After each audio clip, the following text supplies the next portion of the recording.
17 வயது சிறுமியை நண்பர்களுக்கு விருந்தாக்கிய காதலன் உட்பட 5 பேர் போக்சோ சட்டத்தில் கைது செய்யப்பட்டிருக்கின்றனர்.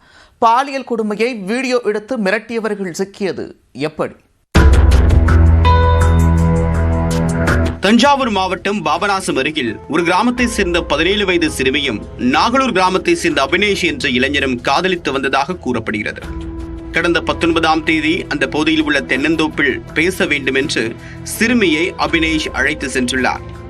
இருவரும் அங்கு தனிமையில் இருந்த நிலையில் அபினேஷ் தன்னுடைய நண்பர்களான 9 வேலையை சேர்ந்த ஸ்ரீகாந்த், திருவாரூர் மாவட்டம் மாளிகை திடலை சேர்ந்த அரவிந்தன், ஸ்ரீதரன் ஆகிய 3 பேரை அந்த பகுதிக்கு வரவழைக்க அவர்கள் சிறுமியை கூட்டு பாலியல் வன்கொடுமை செய்துள்ளனர்.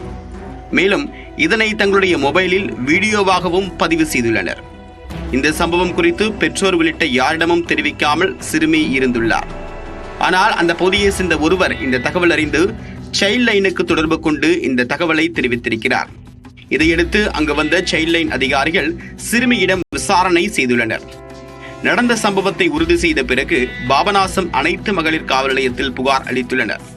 புகாரின் அடிப்படையில் அபினேஷ், ஸ்ரீகாந்த், ஸ்ரீதரன், அரவிந்தன் ஆகிய 4 பேரையும் கைது செய்தனர்.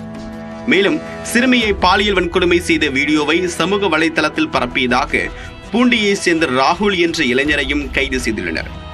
சிறுமியை கூட்டு பாலியல் வன்கொடுமை செய்து வீடியோ எடுத்து மிரட்டிய சம்பவம் அந்த பகுதியில் பரபரப்பாக பேசப்பட்டு வருகிறது. மயிலாடுதுறை